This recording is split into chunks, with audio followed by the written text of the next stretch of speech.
오늘 본문 말씀 사도행전 1장 4절에서 5절까지입니다. 오늘 본문 말씀을 보면 예수님께서 승천하시기 전에 예수님의 제자들을 모아놓고 성령님이 임할 것을, 그 성령님이 임하는 것을 기다리라 라고 이야기합니다. 이 누가는 사도행전에서 이렇게 이야기하죠. 하나님의 나라에 관한 이야기를 함과 동시에 성령 강림에 관한 이야기를 하게 되죠. 우리가 지난 시간에 그래서 하나님의 나라에 대해서 배운 거 기억나십니까? 한 분이 대답해 주셨어요.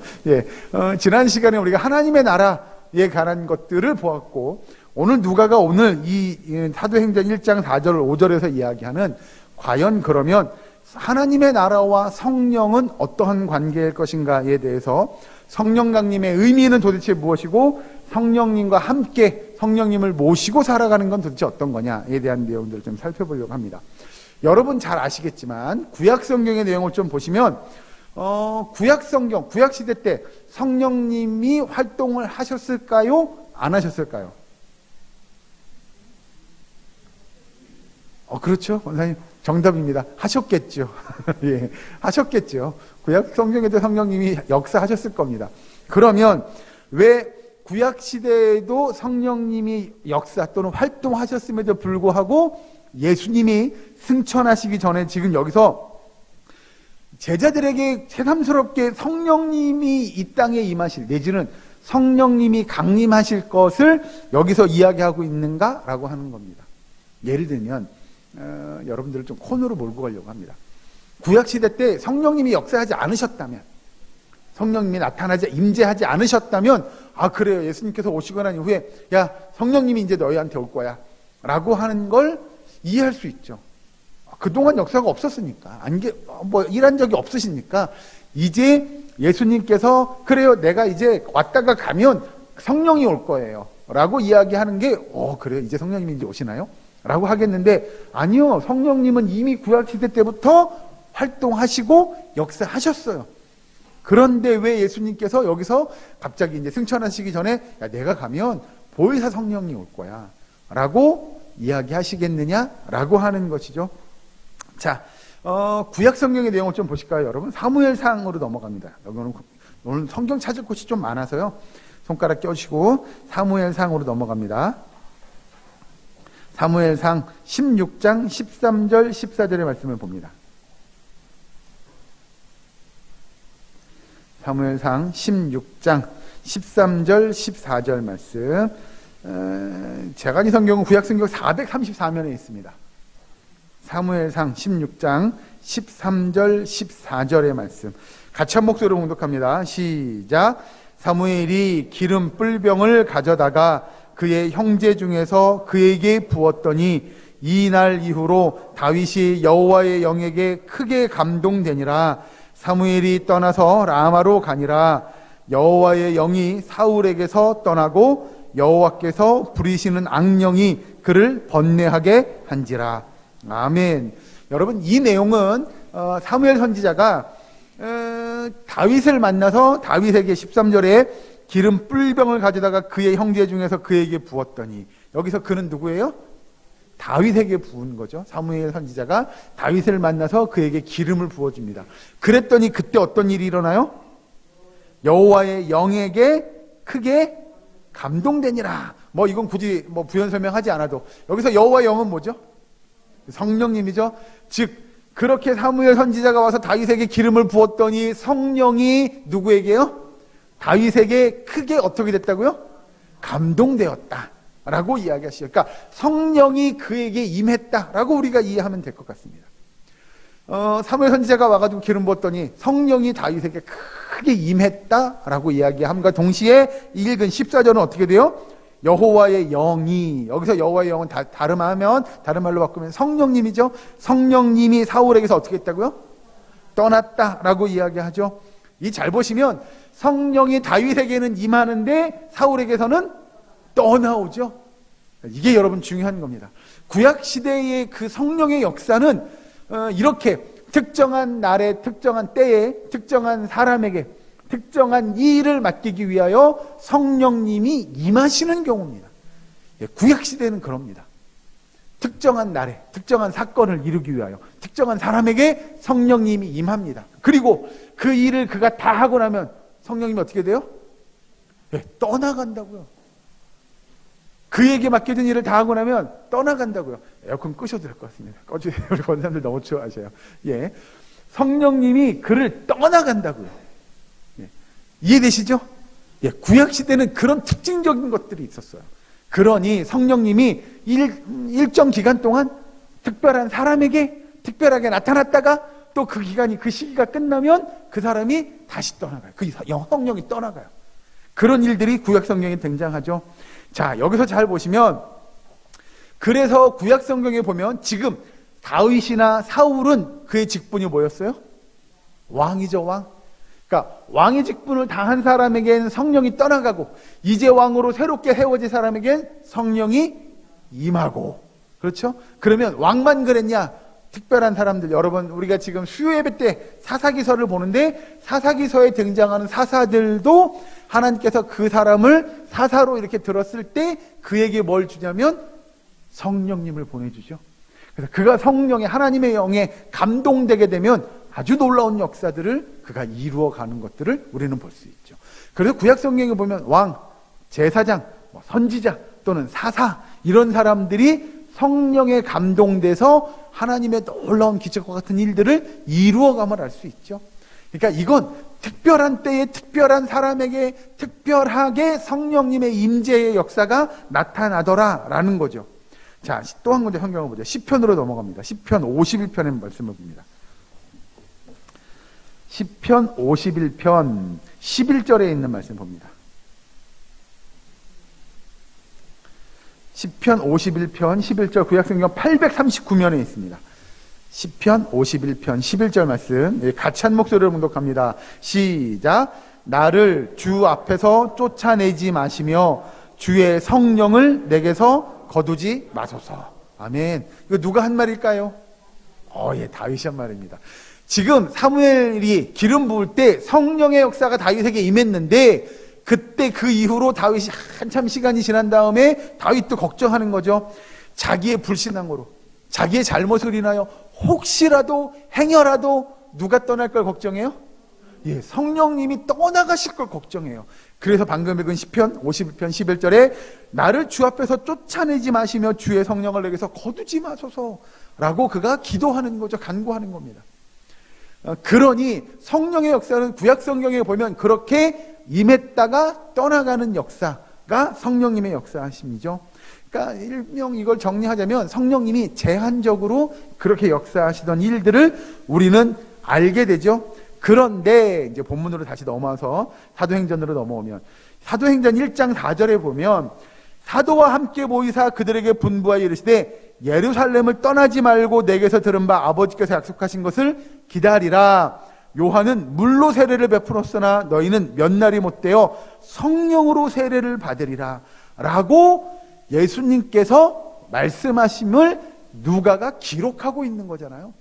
그런데 이 신약 성경에 와서 이 성령의 임재, 우리가 이야기하는 성령 강림의 역사는 구약의 모습과 조금 다르게 등장합니다. 즉 어떻게 다르냐면, 앞에 말씀드린 대로 구약 성경은 어떤 특정한 때에 특정한 사건을 이루기 위해 특정한 사람에게 하나님께서 그에게 성령을 부어주세요. 그런데 그 사람의 그런 일, 그가 맡겨진 그의 사역, 그 사명을 다 감당하고 나면 성령님이 떠나오세요. 그래서 다윗도 성령님이 떠나가지 않기를 기도합니다라고 그가 기도했던 것처럼 구약 성경은 그렇게 성령의 역사가 일어났어요. 그런데 이제 예수님이 오시고 난 이후의 성령의 역사는 그것과 다를 것이라는 겁니다. 즉 성령님이 임하시면 이제 성령님이 우리를 떠나지 않는다고 이야기해요. 항상 우리 안에 뭐 하신다고요? 내주하신다고요. 내주하신다고요. 그 다른 표현으로 바꾸면 우리와 항상 함께 동행하신다고요. 그래서 성령의 역사가 우리에게 임하면 성령님이 왔네? 간 거 아니야? 라고 이제는 걱정하거나 근심할 이유가 전혀 없다는 거죠. 그게 신약에 나타나는 성령의 역사가 좀 다르다는 겁니다. 이 오순절 성령 강림이 가지는 가장 중요한 약속들은 뭐냐면, 이제 성령의 역사가 어떤 특별한 사람에게, 어떤 특별한 일을 해야 될 사람에게, 어떤 특별한 때에 그만 임하는 게 아니라 모든 사람에게, 모든 하나님의 백성에게 아주 공평하게 임하실 거라는 거예요. 그러니 여러분, 성령의 역사는요, 예를 들면 그런 거죠. 목사님은 당연히 성령의 역사가 임해야죠 라고 하는 것, 그렇지 않다는 겁니다. 믿음, 쉽게 얘기하면 믿음 좋은 사람들에게만 임하냐? 그렇지 않다는 거예요. 믿음을 고백하는 모든 사람에게 성령님이 임재하는 줄로 믿으시기 바랍니다. 여러분, 이건 교회를 1년 다녔냐 10년 다녔냐의 문제가 아닙니다. 그 큰일 하실 분인데 성령님이 크게 역사해야지 라고 이야기하는 건, 이건 잘못된 생각입니다. 내가 하나님의 역사를 얼마만큼 크게 하니 성령님이 나에게 크게 임하고, 저는 조그맣게 이렇게 할 거니까 성령님의 역사가 조그맣게 임하라. 여러분, 그렇지 않다는 얘기예요. 공평하게 모든 사람에게 성령님이 함께 하심을 성경은 우리에게 이야기합니다. 그게 예수님이 오시고 난 이후에 오순절 성령 강림 사건의 아주 굉장히 중요한 맥락입니다. 자, 이것도 사실은 선지자가 이미 예언해 놓은 내용입니다. 그래서 사도행전에 좀 뒤에 가서 보시죠. 2장에 있는 말씀을 볼까요? 2장 16절 17절. 다음 장 넘어가시면 될 것 같아요. 사도행전 2장 16절 17절 말씀, 여기도 같이 함께 봉독하실까요? 뒷장에 같이 했습니다. 시작. 이는 곧 선지자 요엘을 통하여 말씀하신 것이니 일러스되 하나님이 말씀하시기를 말세에 내가 내 영을 모든 육체에 부어주리니 너희의 자녀들은 예언할 것이요 너희의 젊은이들은 환상을 보고 너희의 늙은이들은 꿈을 꾸리라. 아멘. 여기 사도행전 2장 16절 17절에서 이야기하는 대로 이미 선지자가 예언해 놓았잖아요. 하나님이 말씀하시기를 말세에 내가 내 영을 어디에 부어줘요? 모든 육체예요. 모든 육체에. 특별한 때에 특별한 사람에게 특별한 일을 하도록 부어주는 것이 아니라 모든 사람에게 부어준다고 이야기하죠. 이게 요엘서 2장 28절 30절에 나오는 말을 여기서 신약성경에서 누가가 인용하는 내용입니다. 그래서 말세가 되면 모든 사람들이 그 성령의 임재를, 성령의 역사를, 성령님의 강림하심을 경험하게 될 것이다 라고 예언해 놓는 거죠. 여기서 보면 요엘 선지자가 이야기하는 말세에 라는 건 그러면 언제냐라는 거죠.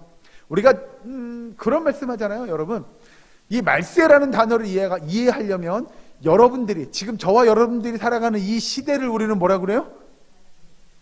그런 거 있잖아요. 어르신들이 막 뉴스 이런 거 보고 나면 뭐라 그래요? 말세야, 세상의 말세야, 이런 얘기 하시잖아요. 여러분 거기에 동의하십니까? 동의하기 좀 어려우신가요? 그렇다고 세상의 말세는 아직 아닌가요? 자, 성경에서 이야기하는 말세는 그럼 도대체 뭐냐라는 거죠. 우리가 이야기하는 말세는 예수님이 그러니까 이 세상의 끝날을 이야기하는 거잖아요. 세상의 끝, 종말을 이야기하는 거잖아요. 그래서 제가 언젠가 그랬잖아요. 우리가 지난 한 2, 3주 전까지 우리가 소요리 분답 볼 때 제가 그런 말씀 드렸잖아요. 하나님의 나라는 이미 시작된 나라, 그러나 아직 도래하지 않은, 완성되지 않은 나라라고 수차례 말씀을 드렸습니다. 그렇죠? 이걸 우리는 예수님의 초림과 재림의 사이를 우리는 뭐라고 이야기하냐면 이 시간을 말세라고 이야기해요. 그래서 많은 신학자들이 뭐라고 했느냐, 이 말세의 삶을 살아가는데 이제 그 여러 가지 일어나는 현상들을 보니 이 말세의 시간 중에서도 끝부분에 왔다. 그래서 이거 어려운 한자로 뭐라고 그러냐면 말세지말이라는 표현을 씁니다. 여러분, 이게 왜 이러냐면 예를 들면 그런 거죠. 요즘에 계속 뉴스에 나오니까 잠깐 예를 들어드리죠. 아프리카 보시죠? 네. 그리고 동남아시아 보시죠? 그리고 우리가 요즘에 한참 이슈인 예루살렘, 예, 다 보시죠? 거기서 다 뭐 하고 있어요? 다 전쟁하잖아요. 그렇죠? 동유럽도 그렇고요. 우리가 아시잖아요. 러시아도 지금 전쟁하고 있고 다. 그런데 성경에 보면 말세가 되면 그런 일들이 있을 거라고 이야기할까요? 없을 거라고 이야기할까요? 있을 거라고 이야기합니다. 더 많아질 겁니다. 그리고 또 하나, 아프리카에 가보죠. 아프리카에 가보면 우리가 어저께 바자회 하는 것도 결국 어디 돕자는 거예요? 아프리카 돕자는 거잖아요. 왜 아프리카를 도와야 되죠? 예, 못 먹고 못 살고, 그죠? 우리는 그럴 거예요. 요즘 같은 시대에 굶어 죽는 일이 있을 수 있어 라고 생각이 되는데 그런 일들이 실제로 벌어지잖아요. 그죠? 그런데 성경을 보면 그런 기근들이 있을 거라고 이야기하나요? 없을 거라고 이야기하나요? 있을 거라고 이야기합니다. 말세가 되어지면 그런 일들이 더 많아질 거라고 이야기합니다.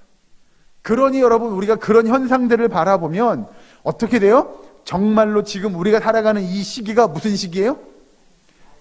그렇죠. 말세입니다. 말세죠. 자, 여기서 이제 요엘서에서 이야기하는 대로 말세에라고 이야기하는, 말세에 내가 내 영을 모든 육체에 부어주겠다라고 이야기하는 이야기는 결국 뭐냐면, 이 세상에 예수님이 오신 이후로 이제 예수님의 재림의 시대를 향해 달려가고 있는데, 그 시간 동안 예수님이 초림부터 재림의 시간 동안에 하나님의 역사가 이루어질 거다. 그 종말의 시간에, 말세의 시간에 이루어지는데, 그때 어떤 일이 이루어지냐면 내가 나의 영을 너희에게 뭐 한다고요? 예, 부어주겠다고요. 부어준다고요. 그게 성령의 역사라고 성경은 이야기합니다. 그리고 여기 이제 아까 읽은 사도행전 2장 16절 17절 요엘서에 나와 있는 인용한 문구를 보면 이런 단어들이 등장합니다. 너희의 자녀, 저희의 젊은이, 늙은이, 이런 단어들이 표현합니다. 이건 결국 뭘 가리키는 걸까요? 젊은이, 늙은이, 자녀, 결국 뭐죠, 여러분? 여러분들에게 한 질문 하나 할까요? 예리독교에서 여러분들은 젊은이입니까? 늙은이입니까? 아유, 권사님, 그래도 한번 우리가 즐겁게 뭐라고 표현해? 젊은이 이런 거 한번 해주시면 좋지 않을까요? 네? 여러분들은 젊은이입니까? 늙은이입니까? 저는 젊은이라고 생각합니다. 그러면 여러분들은 자녀입니까? 자녀가 아닙니까? 결국 그러면 여기 이야기하는 대로 너희의 자녀, 저희의 젊은이, 늙은이는 누구 가리키는 거예요? 그렇죠. 모든 사람들을 가리키는 겁니다. 예, 특정한 부류, 나는 젊은이 아니니까, 나 늙은이도 아닌데, 여러분 그게 아니고요. 성경에서 이야기하는, 이 요엘 선지자가 이야기하는 내용은 결국 젊은이, 늙은이, 자녀는 결국 뭐냐면 모든 믿는 사람들을 가리키는 거예요. 그래서 그거를 젊은이, 늙은이, 자녀라고 표현해 놓은 것 뿐이에요. 결국 젊은이, 늙은이, 모든 사람들, 자녀들은 뭘 받게 된다고요? 성령을 받게 된다고요. 그게 말세의 특징이라는 거예요. 이해되시죠? 여기 굉장히 중요한 겁니다, 여러분. 자, 그리고 여기서 이야기하는 대로 성령님께서 사도행전, 우리 좀 볼까요? 2장 21절 말씀 잠깐 볼까요? 여기는 제가 읽어드릴게요. 누구든지 주의 이름을 부르는 자는 뭘 받는다고요? 구원을 받으리라 라고 이야기하는, 그래서 성령님께서는 주의 이름을 부르는 모든 사람들에게 차별 없이 임한다는 거예요. 그러니까 믿음을 고백하는 모든 사람들에게 성령님이 동일하게 다 임하실 거라는 거예요. 이게 예수님의 약속이에요. 내가 이따가 갈 거야 나는. 그런데 성령님이 오실 거야. 근데 그때까지 기다려. 그런데 그 성령은 구약시대에 임했던 성령과는 완전히 다를 거예요. 그때 이제 신약시대 예수님이 오시고 난 이후에 임하는 성령님은요, 여러분 모두에게 임할 거예요. 믿음을 고백하는 모든 사람들에게 차별 없이 그 성령님의 역사가, 성령님의 내주하심이, 성령님의 강림하심이, 함께하심이, 동행하심이 임하게 될 것임을 누가가 이야기하는 거죠. 그러니 예수님의 초림 이후로 사는 모든, 말세를 살아가는 모든 성도들에게 성령님이 함께하시는 줄로 믿으시기 바랍니다. 예, 그러면 중요한 겁니다. 이제 성경을 또 한번 찾아보죠. 요한복음으로 넘어갑니다. 요한복음 14장 16절의 말씀을 봅니다. 조금 앞에 있어요. 요한복음 14장 16절에 있는 말씀, 여기도 같이 함께 봉독합니다. 요한복음 14장 16절 말씀 같이 봉독합니다. 신약성경 172페이지입니다. 같이 했습니다. 시작. 내가 아버지께 구하겠으니 그가 또 다른 보혜사를 너희에게 주사 영원토록 너희와 함께 있게 하리니. 아멘. 예수님께서도 미리 말씀을 하셨죠. 여기 16절에 나온 대로 내가 아버지께 구하겠으니 그가 또 다른 보혜사를 너희에게 주사. 여기서 보혜사가 성령님을 이야기하는 것이고, 그 성령님이 너희와 영원토록 함께 있게 하겠다라고 예수님이 이미 말씀해 주셨죠. 그래서 여러분 이 두 가지를 종합해 보면 성령님, 오순절 성령 강림 사건 이후로 보혜사 성령님이 우리에게 임하는데 모든 사람에게 아주 공평하게 모든 믿는 자들에게 성령님이 임하는데 그분이 왔다가 가는 게 아니라 어떻게 한다고요? 방금 읽은 너희와 방금 요한복음 14장 16절에 읽었잖아요, 저희가요. 예, 영원토록 너희와 함께 하시게 하겠다 라고 말씀하시는 걸 알 수가 있죠. 그러니 성령님이 우리에게 임했어요. 그 성령님은 우리를 떠나요, 안 떠나요? 네, 안 떠나요. 예, 그렇죠. 영원토록 있게 한다고 그랬어요. 안 떠나실 거라는 겁니다. 여러분, 이게 믿어져야 합니다. 그리고 이게 여러분 체험되어져야 합니다. 나와 함께 하시는 성령님이 도대체 어떤 분인지를, 그리고 그가 왔으면 다시는 떠나지 않는 분임을 여러분 우리가 믿어야 합니다. 중요한 건 우리가 그것이 믿어지면 우리 안에 역사가 일어납니다. 이게 무슨 역사냐? 바로 변화의 역사가 일어납니다. 그러면입니다. 이제 우리 안에 성령님이 함께하고 계셔요. 내주하고 계셔요. 그리고 그분이 영원히 떠나지 않고 나와 함께 하셔요. 그러면 우리는 이걸 두 글자로 표현합니다. 이걸 뭐라고 표현하는지 아십니까? 내 안에 성령님이 함께하고 계시는 우리의 삶. 우리는 이걸 뭐라고 표현하냐면 중생. 들어보셨죠? 다른 표현을 하면 이걸 거듭난 삶. 예, 또 변화된 삶에 관한 이야기입니다.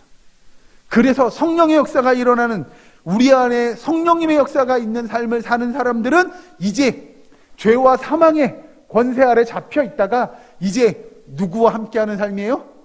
예, 성령님과 함께하는 삶을 사는 거예요. 그래서 우리 안에 뭐가 자라나냐면 이제 우리는 거듭난, 나 이제 주님의 새 생명 얻은 몸이잖아요. 그죠? 예, 그게 중생이에요. 거듭난 삶이잖아요. 이제 바뀌었어요. 이제 죄 많던 삶을 버리는 거예요. 이제 죄인된 삶을 살지 않겠노라고 각오를 다질 수 있는 거예요.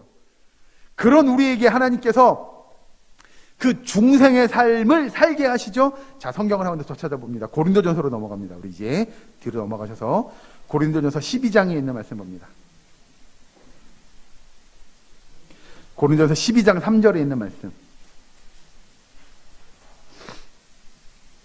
신약성경 278면입니다. 고린도전서 12장 3절 말씀 같이 봉독합니다. 한 목소리로 같이 봅니다. 시작.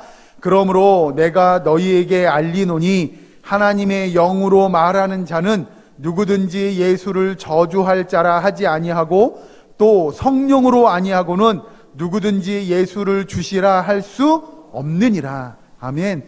그래서 여러분, 우리가 예수님이 우리의 주인 되심을, 우리의 모든 것 되심을 고백하는 것, 내 안에 누가 있어야 할 수 있는 일이에요? 예, 성령님이 계셔야 할 수 있는 일이에요.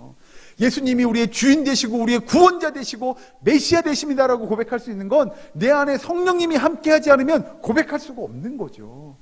그게 안 믿기는데요. 이해가 안 되는데요. 아니, 예수님이 왜 내 주인이야? 라는 생각을 하게 되는 건 결국 내 안에 성령의 역사가 없기 때문이에요.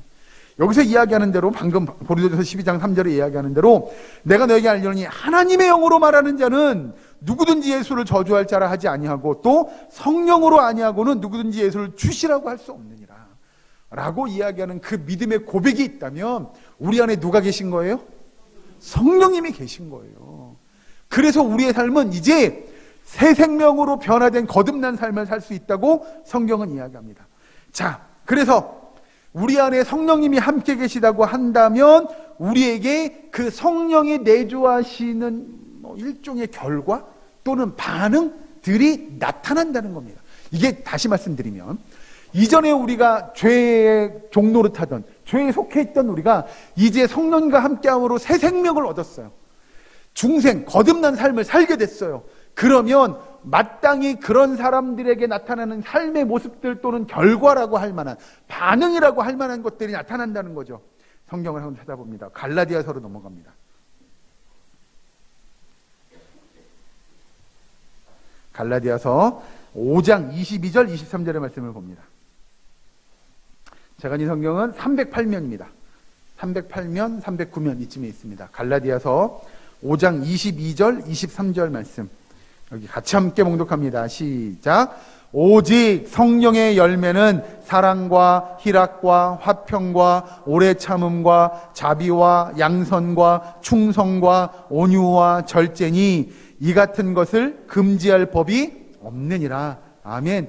예, 그래서 우리가 성령님이 우리 안에 내주한 그 성령의 열매, 내주한 사람들은 성령의 열매가 당연한 결과로 반응으로 나타나야 됨을 이야기합니다.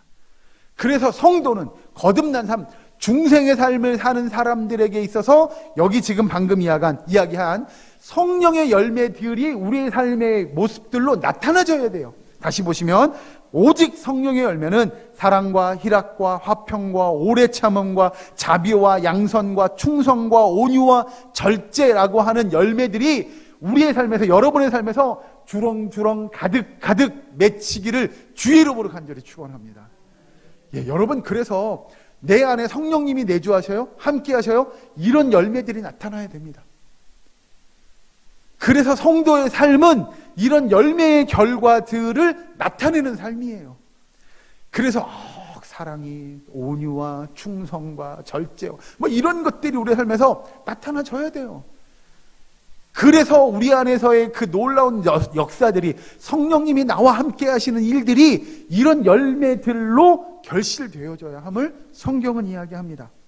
그 밑에 갈라디아서 5장 24절 말씀도 같이 한번 보실까요? 5장 24절 시작. 그리스도 예수의 사람들은 육체와 함께 그 정욕과 탐심을 십자가에 못 박았느니라. 아멘.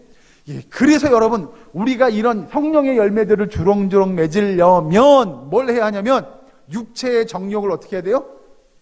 네, 십자가에 못 박아야 돼요. 이거 죽여야 돼요. 이거 드러나지 않게 해야 돼요. 내 육체의 정욕들, 내 육체가 즐기는 쾌락들, 세상적인 안목들, 내 생각들, 내 주장들을 여러분 십자가에 못 박아야 돼요. 그리고 또 뭐요? 24절에 정욕과 뭐요? 탐심. 내 욕심도 그 십자가에 못 박는 일들이 있어야 돼요. 그렇지 않으면 여러분 이게 맺힐 수 있어요? 없어요? 이게 맺힐 수가 없는 거예요. 성령의 열매들이 나타날 수가 없는 거예요. 그러니 이 성령의 열매를 나타내려면 이런 우리의 정욕과 우리의 탐심을 정말 죽여야 돼요. 그게 드러나지 않게 해야 돼요. 그러면 우리에게 하나님의 은혜가 나타나리라고, 성령의 역사가 우리와 함께 하시는 것임을 우리가 증거할 수 있는 삶이라고 성경은 이야기하죠. 여러분, 결국 성령의 열매라는 건 육체에 속한 욕심과 하나님의 뜻을 거스르는 모든 인간적인 뜻, 생각, 자기 주장들을 다 내려놓아야 합니다. 그렇게 할 때 우리가 성령님이 나와 함께 하심을 우리는 고백할 수 있는 겁니다. 오순절에 성령님께서 강림하신 그 진정한 목적은 성령님이 우리와 함께 하심을, 그리고 영원히 함께 하심을 나타내기 위함입니다. 그리고 성령님이 우리와 함께 하심을 통하여 믿음의 백성들이 결국 뭘 맺는 삶을 살아야 돼요? 예, 열매 맺는 삶을 사셔야 돼요.